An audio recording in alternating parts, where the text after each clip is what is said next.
Goeiemôre en baie welkom by vandag se oordeenking. Kom ons buig net die hoofde saam in gebed. Here, mag U woord ons vandag opnuut lei in waarheid. Amen. Ons voorlesing vanmôre is vanuit 1 Korintiërs 10 vers 7.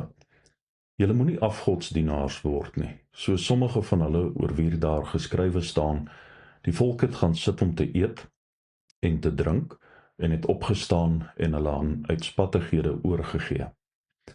Paulus gee 'n paar voorbeelde om te wys hoe Israel hulself verontreinig het en gevolglik ook gestraf is. Israel het hulle in die eerste plek skuldig gemaak aan afgoderry.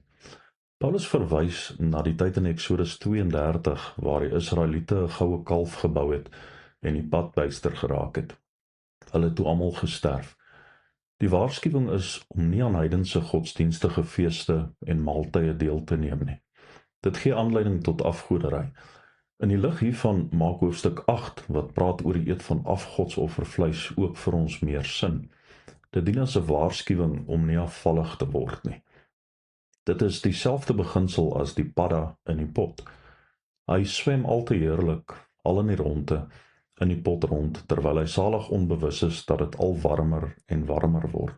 En op die ouene kook die water en word hy ook gaar.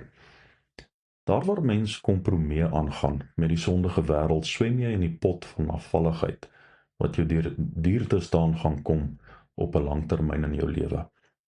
Gelowiges moet waaksaam en vol ywer streef na heiligheid in Christus. Christus het nie kompromie met die sonde en afgode van hierdie wêreld aangegaan nie. Mag ons daagliks in sy voetspore volg. Kom ons bid saam. Here, help ons asseblief om daagliks die heilige weg saam met U te onderskei en te wandel.